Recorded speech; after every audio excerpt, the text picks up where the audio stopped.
everyone. This is Kanishk Shekhar. Here, I'm trying to bring the entire series of legislations that have been passed by the government, the major acts, the major amendments that have been done, which are important for both your upcoming prelims and mains exam. So, I'm starting with the UAPA, the Unlawful Activities Prevention Amendment Act of 2019. The law existed, the UAPA law exists since 1967, and last year it was amended. It was very much in news. There was a whole lot of debate into the parliament. The home minister was arguing on the side of the government. There were opposition leaders who opposed it.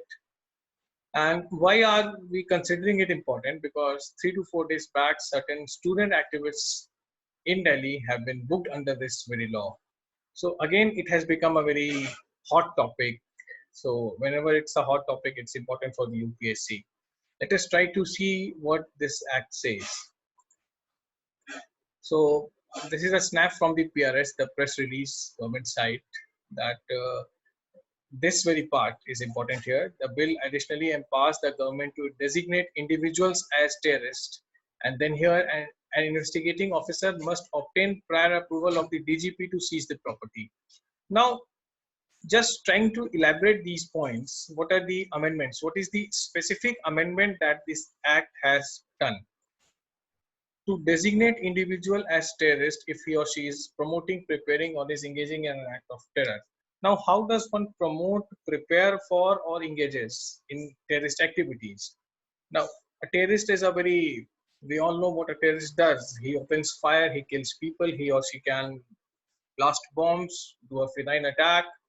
But if another person, Mr. X is trying to kill some people through bombs, through guns, through whatever, and Mr. Y is assisting X, then the onus will fall on Y also. If he arranges for the logistics, if he provides him with accommodation, if he provides him with money, with food, or whatever be the case. So individuals can be labeled as terrorists. Earlier, only organizations can be labeled as terrorists.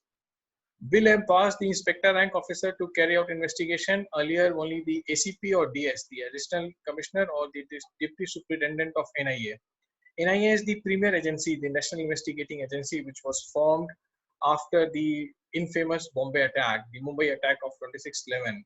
It was felt that we need a premier agency to look into the charges because CBI was overburdened with many domestic issues, domestic crime cases and money laundering issues and corruption cases. So CBI was having its hand full. So we created NIA after the Mumbai attacks. So earlier, only the ACP or DS level officers could investigate. Now even an inspector rank officer can do that. This is because all the premier investigating agencies in India have this pyramidal hierarchy. You understand a pyramidal hierarchy like this. At the bottom, there are like the Indian Army. You have so many soldiers, but Chief of Army Staff, the Chief of Defense Staff is one. So when you climb up the hierarchy, the position reduces. So there are not much ACPs or DS rank officials in the NIA. So to rely on them would again jeopardize the investigation. That is why even the inspector rank people have been roped into the investigation now. Now, it also empowers the officers of NIA of the rank of inspector while investigating cases of terrorism to require a sanction from the DGP of NIA.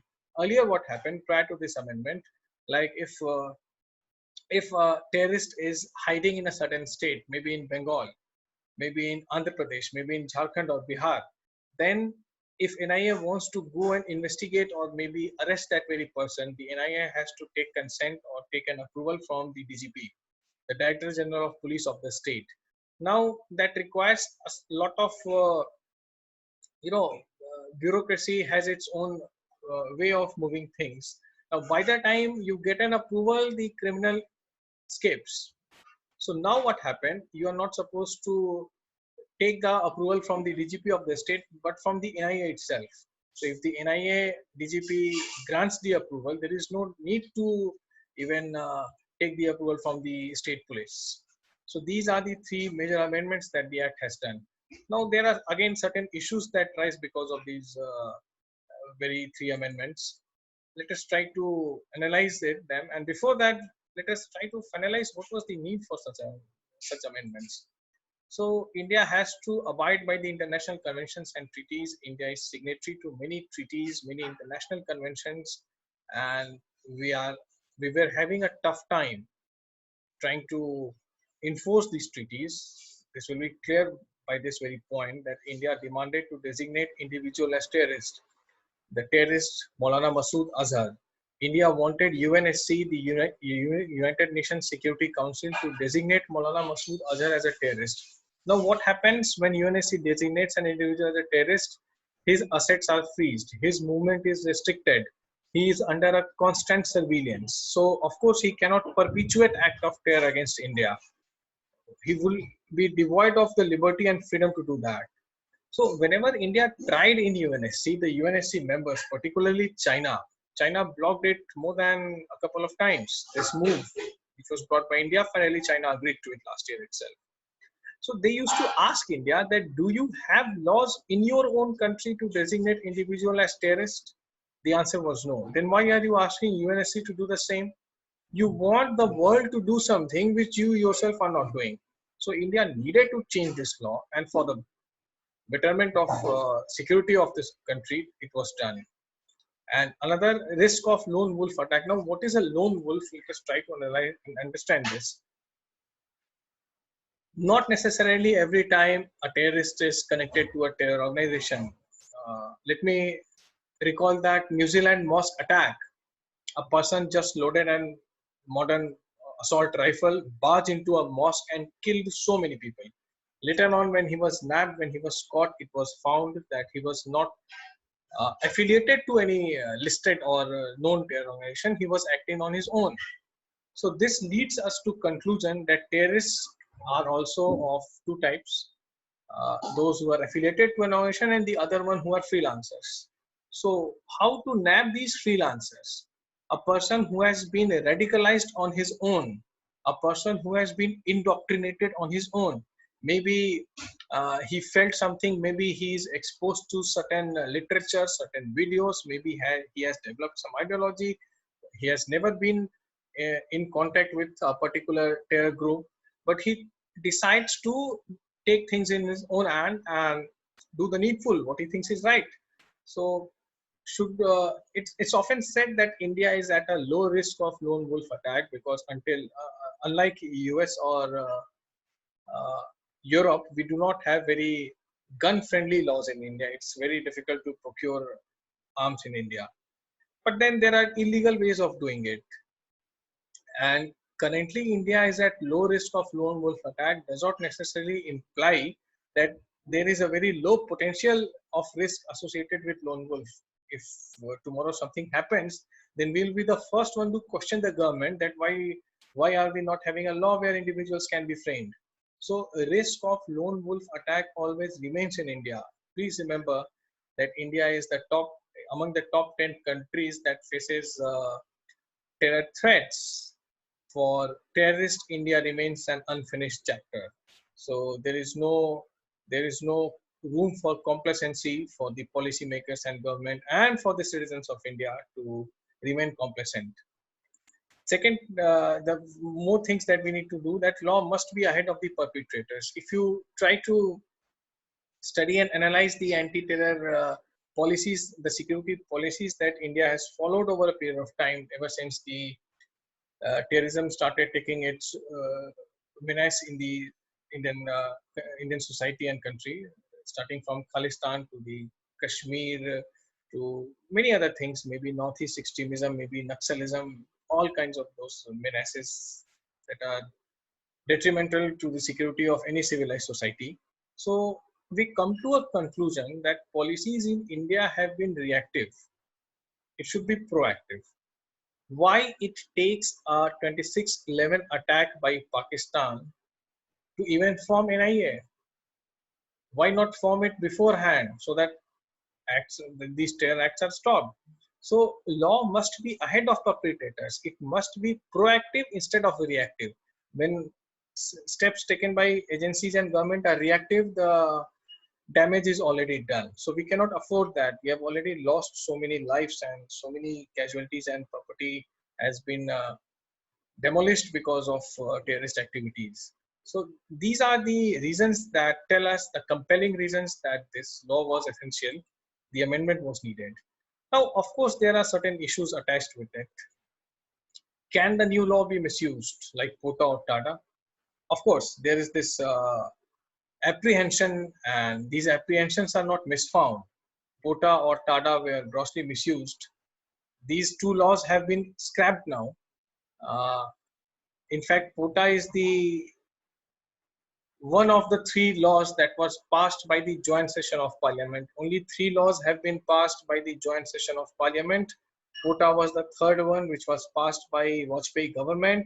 The moment UPA government headed by Dr. Manmohan Singh came, it was scrapped. Now, merely 8 months after POTA came, 7 states where POTA was in force, over 940 people were arrested. Same goes for TADA. Number of people arrested under the TADA had exceeded 76,000. And 25% of these cases were dropped by the police without any charges being framed.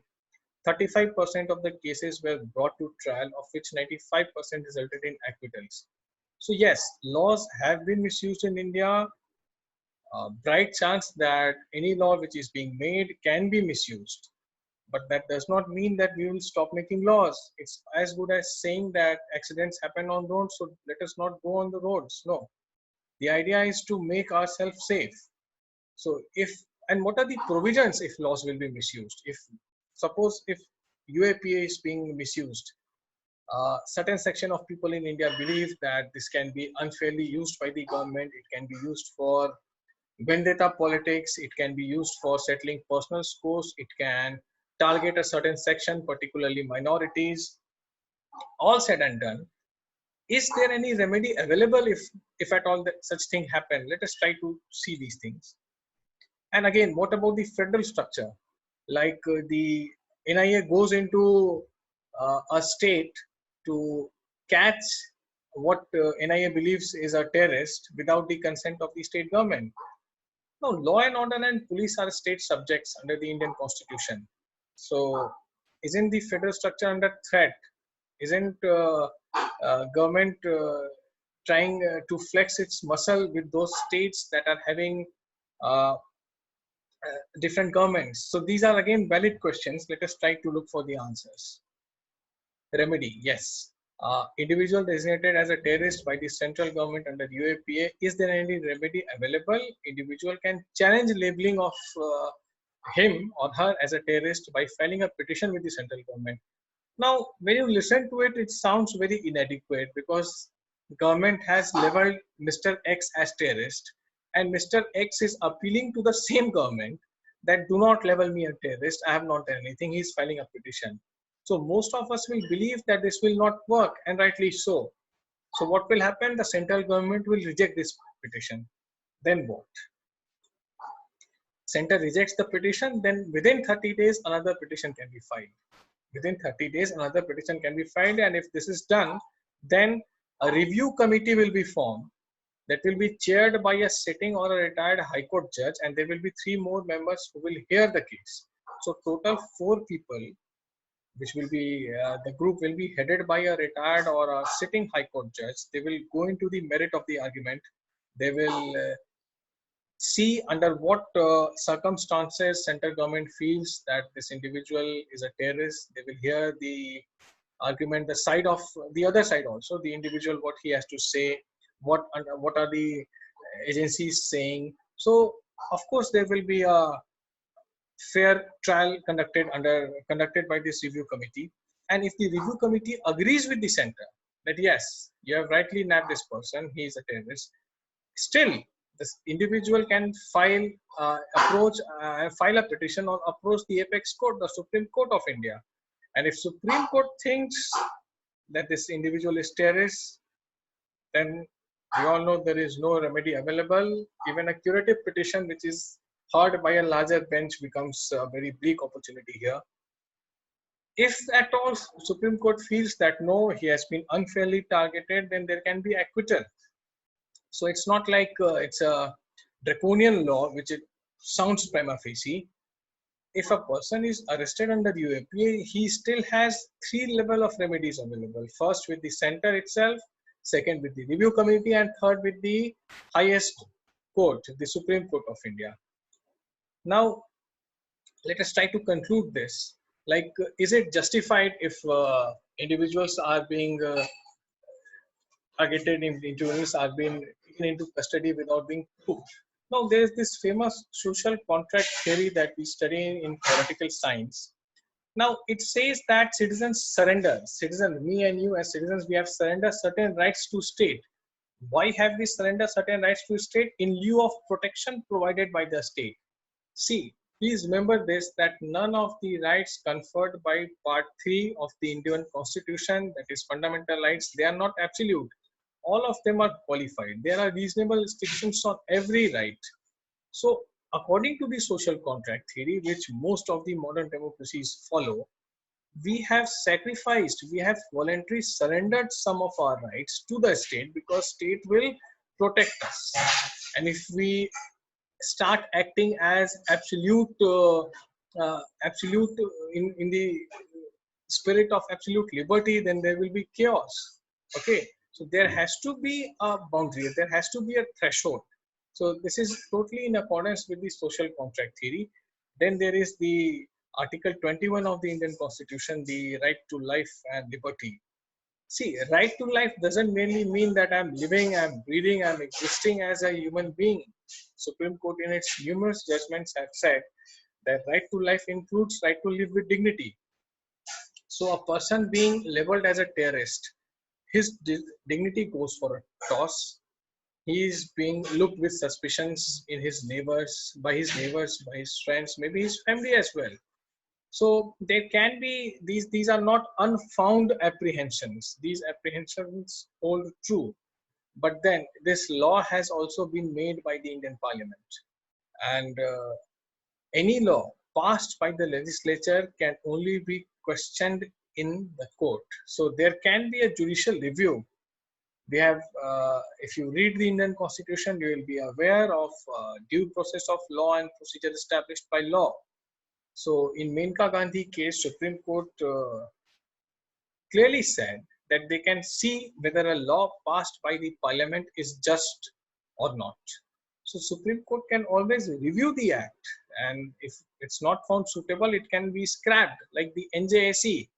NJSE was also passed by the Indian Parliament. The Supreme Court of India scrapped that law and said it is against the basic structure of Constitution. It endangers the checks and balances provisions of the Indian Constitution. So, of course, there can be a judicial remedy available, and it is always possible to for judiciary to scrutinize, and if it finds suitable, it can scrap the law. Now, misuse of law must be quickly punished.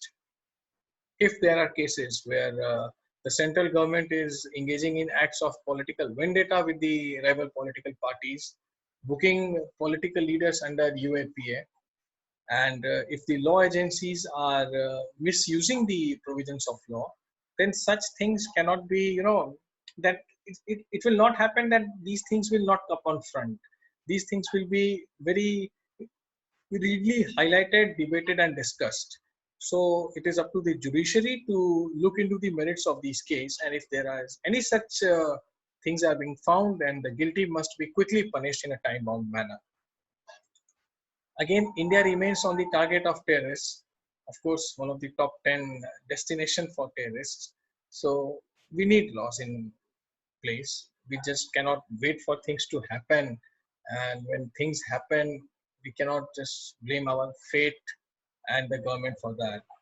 Let us be proactive.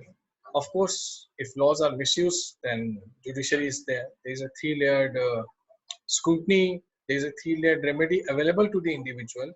And it's not like government of the day can book anyone alleging that he or she is a terrorist.